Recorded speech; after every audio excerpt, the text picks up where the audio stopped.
Number system का ये हमारा दूसरा वीडियो है। पार्ट 1 में हम टॉप 10 क्वेश्चन के बारे में पढ़ चुके हैं। आज हम फिर से इस वीडियो में 10 क्वेश्चन पढ़ेंगे। क्वेश्चन कह रहा है 45 67 में वह छोटी से छोटी संख्या कौन सी जोड़ी जाए कि योगफल 7 से पूर्णतः विभाज्य हो जाए। तो 45 67 को हम क्या करेंगे, पूर्णतः विभाज्य करने के लिए कह रहा है तो इसे हम 7 से भाग लगाएंगे। 45 67 को हम 7 से भाग लगाएंगे।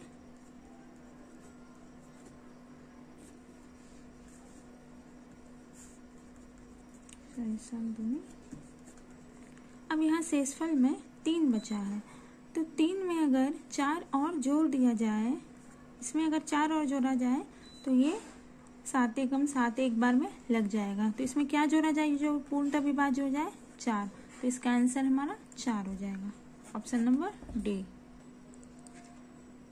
क्वेश्चन नंबर 2 में कह रहा है कि वह सबसे छोटा पूर्ण वर्ग कौन सा है जो 16, 18, 36 से प्रत्येक से पूर्णतः विभाज्य है। तो हम 16, 18 और 36 का एलसीएम निकालेंगे। 16, 18 और 36 का एलसीएम 288 होगा। अब ये 288 किससे विभाज्य होगा, ऑप्शन से हम एक एक करके चेक करेंगे। सबसे पहला ऑप्शन 144 है, तो 144 से 2 बार में ये लग जाएगा, तो हो गया, यही आपका आंसर हो जाएगा। बाकी को चेक करने की कोई जरूरत नहीं। Question number 3 SSC CGL 6/12/22 shift 1 का क्वेश्चन है। 97 गुने 103 का मान पूछ रहा है।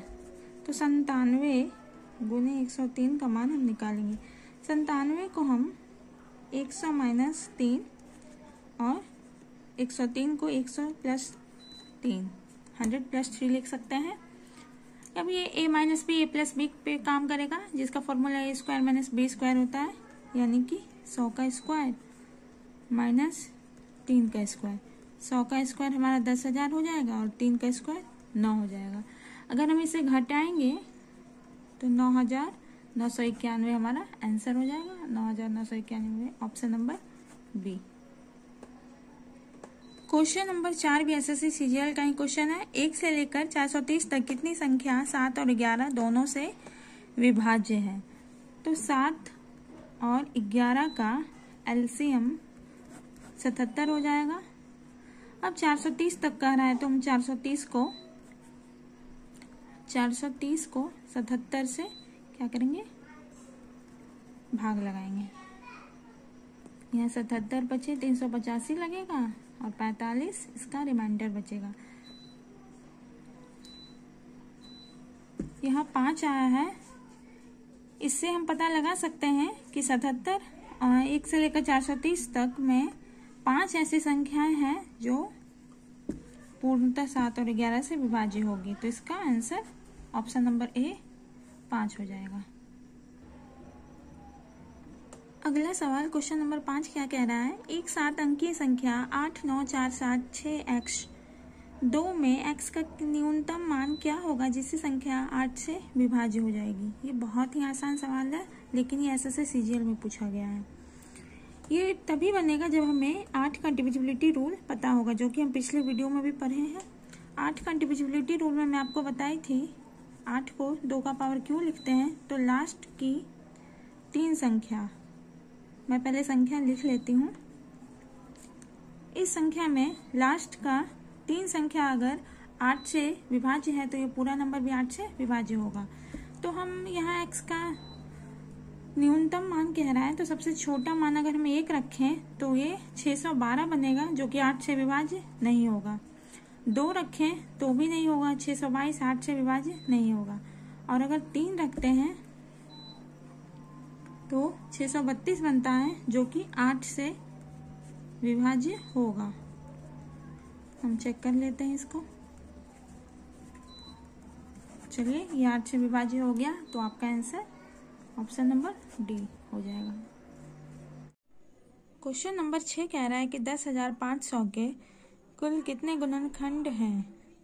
इसके पूरे प्राइम फैक्टराइजेशन करेंगे तो इसका गुणनखंड निकल जाएगा। 10,500 को हम 105 105 गुने 100 लिख सकते हैं। अब 105 को हम 21 गुने 5 लिखेंगे, 21 × 5 = 105 होता है, और 100 को हम 25 गुने 4 लिखेंगे। इसको हम फिर से तोड़ेंगे, 21 को 3 गुने 7 गुने 5 और इसको 5 का स्क्वायर लिखेंगे 25 को, और इसको 2 का स्क्वायर।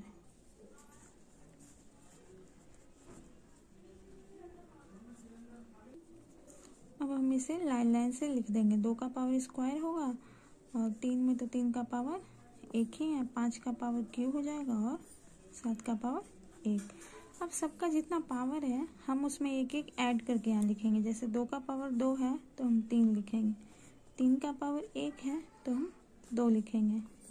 यहाँ 5 का पावर 3 है तो 3 की जगह हम 4 लिखेंगे, और यहाँ 1 है तो 2, और इस सब को मल्टीप्लाई करेंगे तो 48 आएगा। तो हमारा answer factor 48 option number B हो जाएगा। सवाल कह रहा है यदि एक संख्या दे दी गई है, ये 132 के द्वारा विभाज्य है, तो p का मान क्या होगा। तो 132 का हम फैक्टर पहले लिख लेंगे। 132 का फैक्टर वो संख्या 11 और 12 से भी विभाज्य होनी चाहिए, तभी वो 132 से विभाज्य होगी।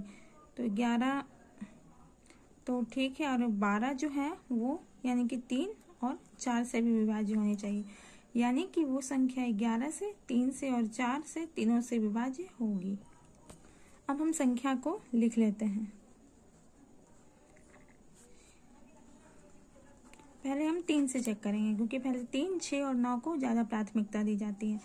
तो ये 6 3 से ख़त्म, ये भी ख़त्म, ये भी, ये भी, ये भी, ये सब खत्म हो गया। अब p की जगह पे ऐसा कौन सा नंबर रखेंगे जो 3 से कट जाएगा, तो हम ऑप्शन को लेके चलेंगे। 4 तो हम रख नहीं सकते, तो ये 4 ऑप्शन होगा नहीं, 2 भी हम नहीं रख सकते। अब ऑप्शन 3 और 6 को लेके चलेंगे। तो 3 भी रखने पे 3 से कटेगा और 6 भी रखने पे कटेगा, लेकिन हमें 4 को भी साथ में लेके चलना है। अगर हम यहाँ 3 रखते हैं तो ये 4 से लास्ट का 2 नंबर 33 जो कि 4 से कभी नहीं कटेगा। तो ये यहाँ पे p 4 जो है वो प्राइम नंबर है, तो हमें प्राइम नंबर को लेके ही चलना है, इसीलिए इसका आंसर 3 नहीं होकर के क्या होगा, 6 होगा। तो p का मान हमारा 6 हो जाएगा, क्योंकि 4 एक सम संख्या है, और सम संख्या के कारण ये सम संख्या ही यहाँ होगा, जिससे कि पूरा नंबर 4 से भी कटेगा, 3 से भी, और 3 और 4 से कट रहा है तो 11 से भी कटेगा। तो आपका आंसर 6 हो जाएगा।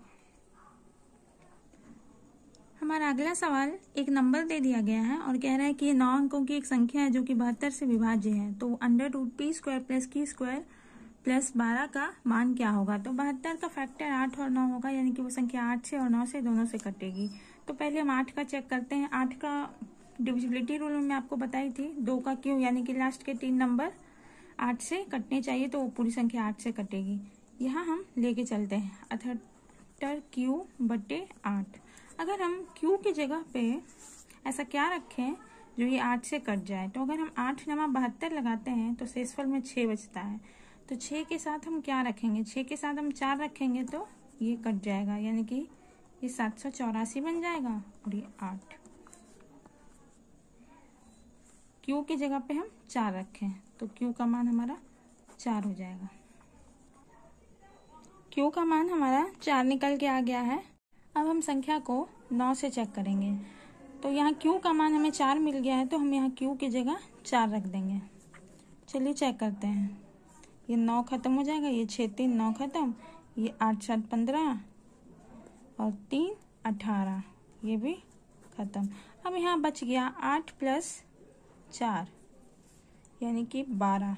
12 जोड़ p का मान कुछ ऐसा होना चाहिए जो कि 9 से कटे। तो 12 में ऐसा क्या जोड़ेंगे हम जो वो 9 से कटने लगेगा। 12 में 6 जोड़ेंगे 18, तो वो 9 से कटेगा। तो p का मान हम 6, p का मान 6 आ गया और q का मान 4।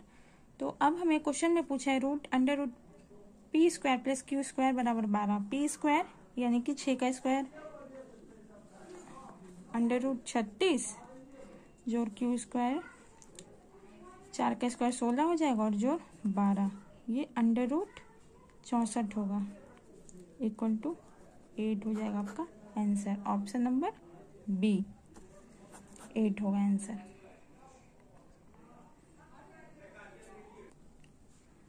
क्वेश्चन नंबर 9 में कह रहा है 2, 3, 8, 4, 5 अंक का प्रयोग करके 5 अंकों की ऐसे कितनी संख्या बनाई जा सकती है जो 125 से विभाजित होगी। 125 से विभाजित होने के लिए क्या होगा, पहले देखिए हम इसका फैक्टर लिख लेते हैं। 125, 250, 375, आगे 625, 750, 875 और 1000। हम ये फैक्टर इसका लिख लिए। अब यहाँ देखिए संख्या कह रहा है, इसके लास्ट में ऐसा 5 और साथ ही ऐसा संख्या है जो यहाँ पे दिया गया 7 और 5। तो हम लास्ट में 7 और 5 लेके चलेंगे। 7, 5 यहाँ है और 1, 7, 5 यहाँ है। ये 2 संख्या है, क्योंकि बाकी 2, 3, 8 से हमें कोई काम नहीं है, क्योंकि लास्ट में किसी भी संख्या में 2, 3, 8 नहीं दिया गया है। 7, 5 अगर दे दिया गया है तो 7, 5 ही हम लेके चलेंगे। अब हम संख्या उसे पेयर बना के लिखते हैं, कौन कौन संख्या संभावित है जो कि बन रही है। तो 1, 2, 3, 8, 7, 5 बनेगी। फिर 2, 3, 8 हम लिखे तो 3, 2, 8, 7, 5 बनेगी। फिर अगर हम इसको उल्टा करें तो 2, 8, 3, 7, 5 बनेगी और 8, 2, 3, 7, 5। ये 4 संख्या ही है जो कि इस पांचों का उपयोग करके हम बना सकते हैं। लास्ट में 7, 5 होना चाहिए। तो इसका आंसर ऐसी 4 संख्या होगी जो कि बनेगी। 4 इसका आंसर हो जाएगा। इस सवाल में कह रहा है वह छोटी से छोटी संख्या कौन सी है जैसे इस नंबर में जोड़ने पर प्राप्त संख्या 11 से विभाज्य होगी। पहले हम नंबर लिख लेते हैं। 9, 4, 5, 4, 3, 5, 1, 6, 2, 6। अब हम 11 से इसको अगर विभाज्य लगाएंगे तो ये 11 8 88 लगेगा और शेषफल में 6 बचेगा। ये 11 चौके 44 लगेगा और शेषफल में 10 बचेगा। ये 11 तिया 33, शेषफल में 2। ये 11 एकम 11, शेषफल में 5 और ये 11 दूनी 22, शेषफल में 4। अगर हम इन सबको ऐड करें तो 10, 6, 16, 2, 18, 18, 4, 22, 5, 27। 27 जोड़ के आएगा। अब इस 27 में हम इस ऑप्शन में से ऐसा कौन सा नंबर है जिसे इसमें ऐड करेंगे तो वो 11 से डिविजिबल होगा। 27 के बाद सबसे नजदीक में 33 है जो 11 से भाग लगेगा। तो 27 में हम अगर 6 जोड़ते हैं तो वो 33 बनता है। 27 जोड़ 6 बराबर 33। ये 11 तिया 33 ये कटेगा तो हमारा आंसर